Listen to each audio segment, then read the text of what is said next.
Well, Secretary Simone Marstiller, thank you so much for joining us on an episode of Policy Gone Viral. We really appreciate your time today to talk about the COVID-19 pandemic and how it's impacting our juvenile justice system. So first off, how are you and your family doing in the context of the virus, the shutdown, and everything else going on? Well, thank you all, first of all, for having me on Policy Gone Viral. I think this is a fantastic thing that JMI is doing. And I am, both happy and honored to be invited on to talk about COVID, which of course is, has taken over everybody's lives here for the last several months. And thank you for asking about my family and I. We are all well. My daughter and sister live in Hillsborough County, so of course, I've been, concerned about them. My sister is, although she would hate to admit it, in a vulnerable population because of her age. But she's been doing well. My daughter is doing well. And, but I do miss seeing them. I mean, we're a small and very close family, and it's been challenging not to see them in person, but praise the Lord, everybody is well. Well, let's jump in. Your agency handles the justice system for the kids who come into contact with our criminal justice system. So how did the pandemic kind of impact that population? And tell us about some of the measures that you had to take as you kind of navigated something completely unforeseen. Well, we did a lot when everybody, I should say, first realized that we were facing a pandemic. We took some very solid actions early on across our system. So, as you know, DJJ handles both detention and residential commitments. So we are basically pretrial and post-adjudication. But we also do probation and prevention as well. So we have everything. And so we got together, me and my staff and all of our providers, and we all came up with, very specific procedures and protocols that we would implement, in each one of our programs and facilities. On the detention side, of course, that was my team directly. On the residential side, it was each individual contracted provider. Now, I will tell you that I read every single pandemic plan that we had, that we received, every single one, to make sure that, there were no gaps and that everybody was pretty much covering the same things. So the pandemic plans included how we're going to deal with children coming in, so intake, what kinds of protocols we would put in place, screening, temperature taking, when to send kids out, to be tested. While they were in the facility, what was our healthcare staff going to be looking at? How often were they going to be, checking temperatures, all of the hand washing, social distancing, testing of staff. All of that stuff was in place very early on. Now, as you can imagine, over time, we've had to make some adjustments as we became more experienced, right, in dealing with it. But by and large, we were as prepared as any system could possibly be to deal with what we were facing. Because we're dealing with youth, kids, teenagers primarily. And we do know that although they can contract the virus, most of the time they are asymptomatic. And if they have symptoms, the symptoms are, relatively, they go away quickly. They're not intense, that kind of thing. And that has indeed been our experience. So for the first couple of months, it was a rare thing, right, for youth to test positive. We had very few positive youth tests come out. As we've moved forward over the last few weeks, and DJJ, in an effort to keep the public informed, we put out a press release once or twice a week, updating our numbers and such. And so we've seen a little bit of an increase. But I will say this, it's not across our systems. It's in, particular places, as you can imagine, Broward County, Miami-Dade, Palm Beach, primarily. And so, so we have seen a few more positive tests for youth and staff.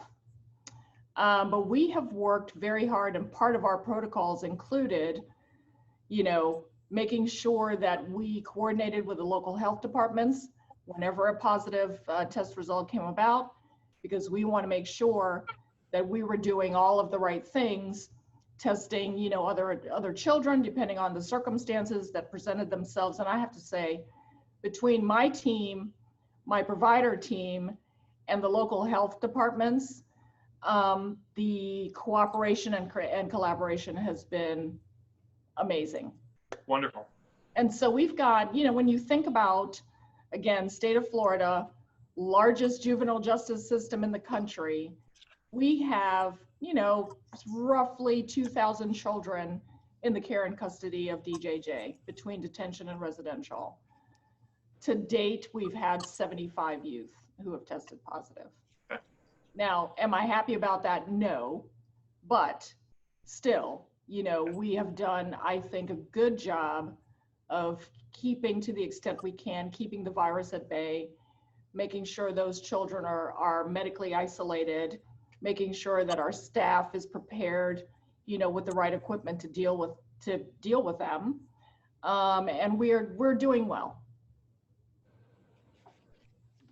So, what kind of measures, I guess, are you putting in place to reduce the spread among kids, and how are they responding to that, either positively or negatively? You know what? I will tell you, the kids have been remarkably cooperative with us, right? So through all of this, they've still had to get their education.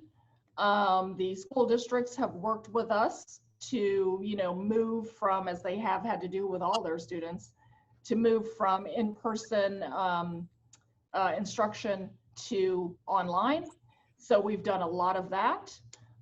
We have done, we're doing social distancing to the extent we can. So no groups larger than 10 at any given time, which, as you can imagine, when you're talking about group therapy sessions and education, class times, that, we've really had to change that all up.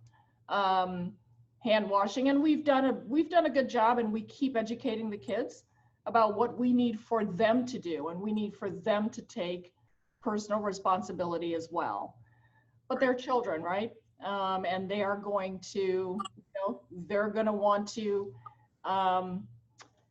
congregate, and they're going to want to interact with one another. We are all human animals, and the young among us particularly like that kind of interaction. So there's a lot of hand washing. We do provide, the antibacterial, hand sanitizer. Right.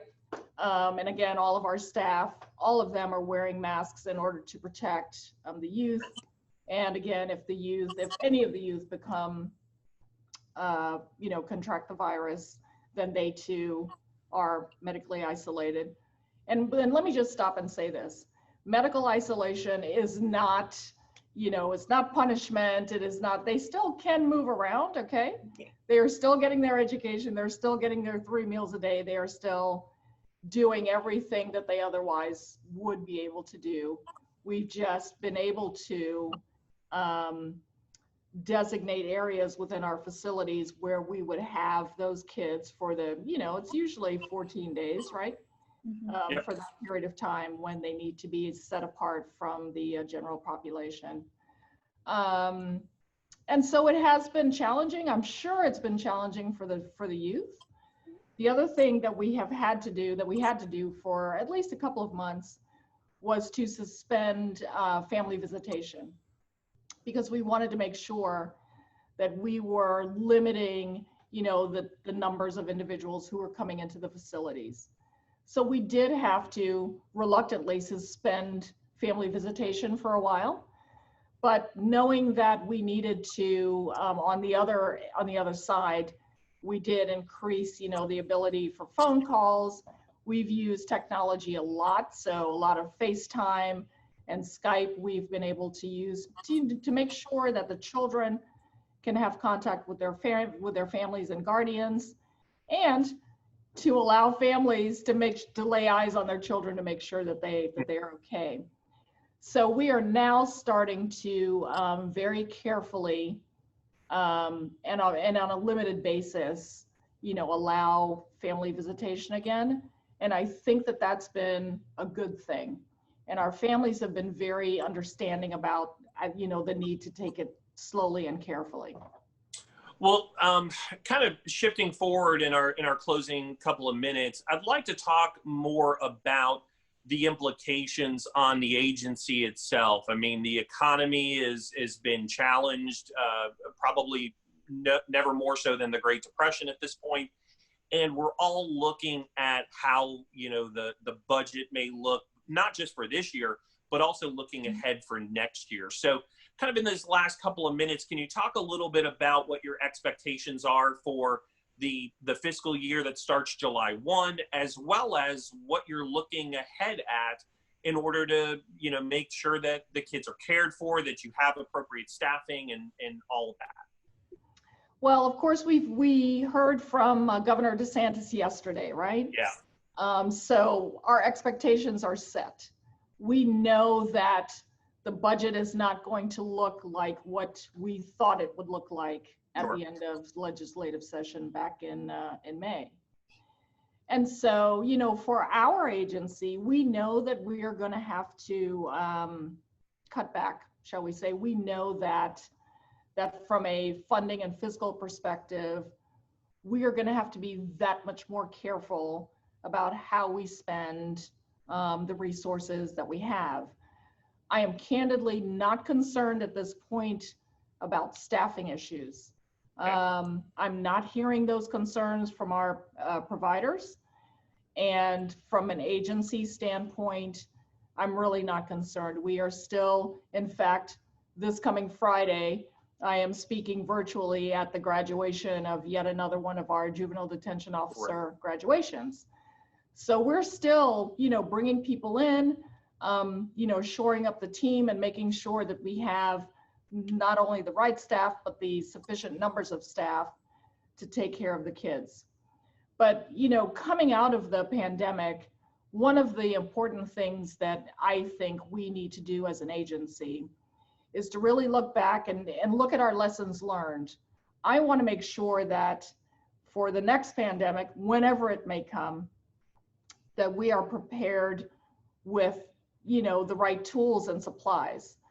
That's number one. Number two, we have had to, across our system, switch from in-person therapies and medical and things like that, services for the kids, to digital platforms across the board. So I want for this agency to look into now instituting, moving forward, more telemedicine, more telemental health.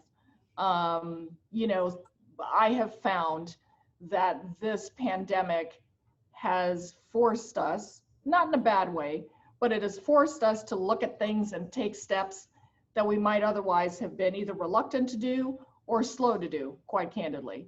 Now we have to do it.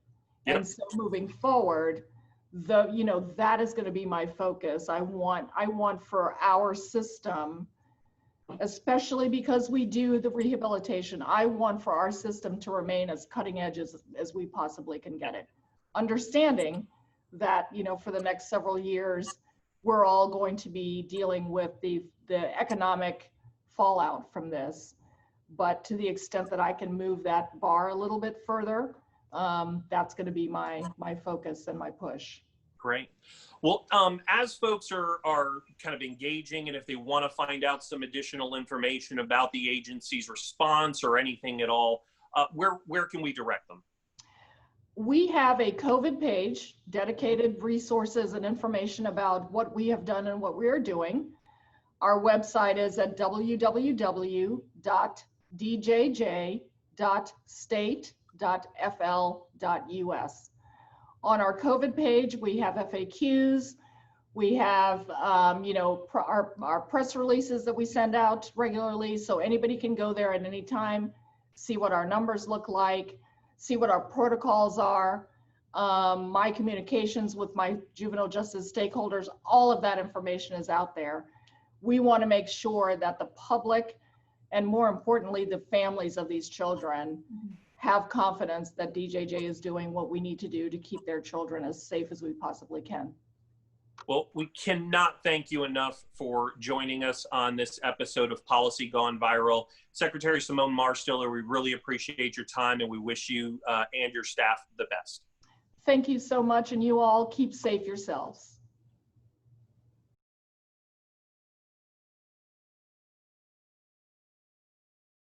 All right. Hey, how are you? How are you, Secretary? I'm fantastic, my friend. How are you? Just living the dream here. I've got a 12-year-old on my left, a 10-year-old on my right, a guinea pig somewhere roaming around. It's pandemonium. I'm sorry, did you say a guinea pig? I said a guinea pig. And yes. Why? That was my response.